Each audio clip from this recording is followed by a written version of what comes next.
Good morning students. Hindi की कक्षा में आप सभी का स्वागत है।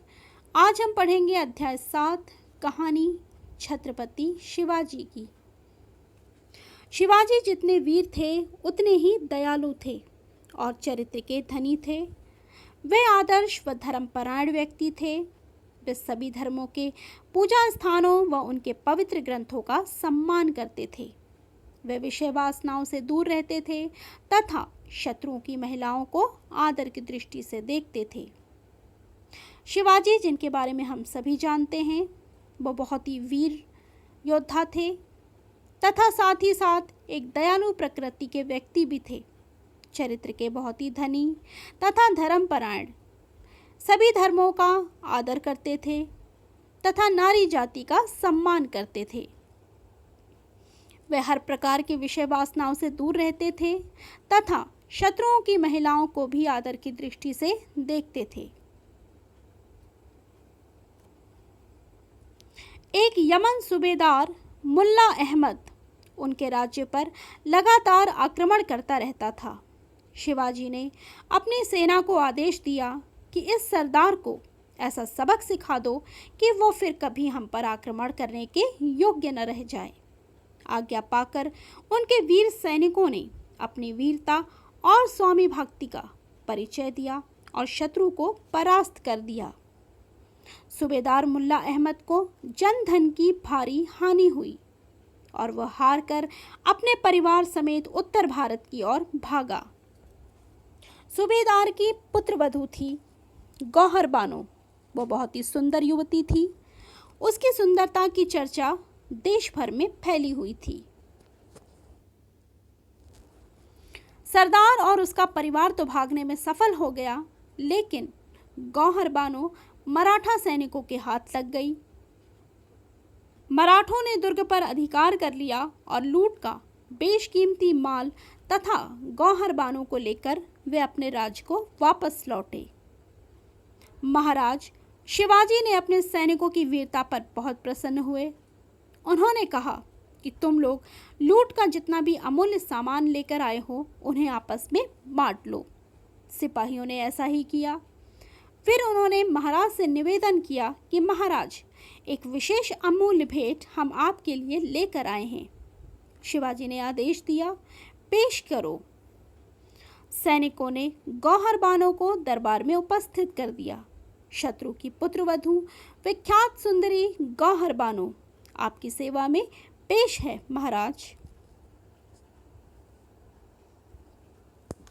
दरबार में बंदी खड़ी गौहर बानो अपने अंधकारमय भविष्य की कल्पना कर थर थर कांप रही थी। गौहर बानो बेहद डरी हुई थी, बहुत ही भयभीत और थर थर कांप रही थी।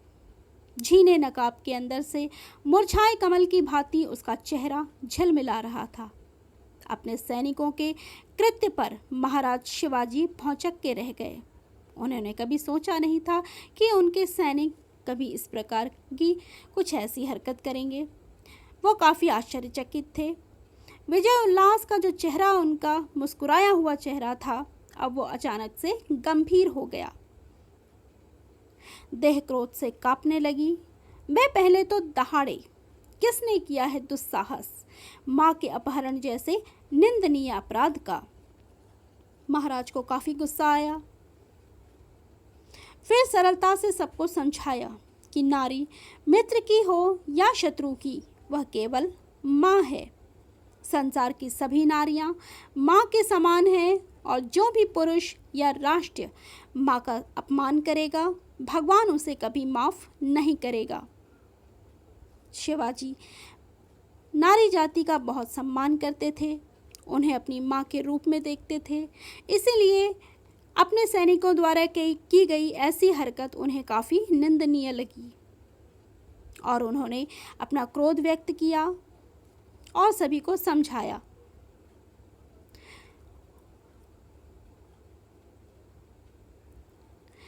जो भी माँ का अपमान करेगा, भगवान उसे कभी माफ़ नहीं करेगा और वह व्यक्ति या राष्ट्र निश्चित ही नष्ट हो जाएगा। वीर पुरुष धर्म है कि दूसरों के मान सम्मान की रक्षा करना, न कि दूसरों का अपमान करना। निर्बलों और असहायों का अपमान करने वाला वीर से वीर व्यक्ति भी यथार्थ में कायर होता है और मनुष्य कहलाने के योग्य नहीं है। इसके बाद गौहर बानो की ओर देखकर वे बड़ी विनम्रता से बोले, तुम अपने पुत्र के दरबार में खड़ी हो माँ। प्रेम और आदर सहित तुम्हारी रक्षा करना हमारा धर्म है। तुम्हें यहाँ किसी भी प्रकार का भय नहीं है। फिर गौहर बानो को सांत्वना देते हुए वे काफ़ी भयभीत थीं, उनकी ओर देखकर उन्हें माँ कह के संबोधित किया और उनसे कहा कि तुम अपने पुत्र के दरबार में खड़ी हो और अब तुम्हें यहाँ डरने की ज़रूरत नहीं है। उन्होंने दरबारियों को आदेश दिया कि माँ को बैठने के लिए उचित आसन दिया जाए। गौहर बानो का मातृत्व उमड़ पड़ा। शिवाजी के इस व्यवहार से उनका मुरझाया हुआ मुख पुनः खिल उठा। गौहर बानो जो कि काफ़ी भयभीत थीं, लेकिन जैसे ही शिवाजी ने उन्हें माता कहकर संबोधित किया, गौहर बानो का मातृत्व उमड़ पड़ा। शिवाजी के इस व्यवहार से उनका सारा भय दूर हो गया और उनका मुरझाया हुआ मुख पुनः खिल उठा।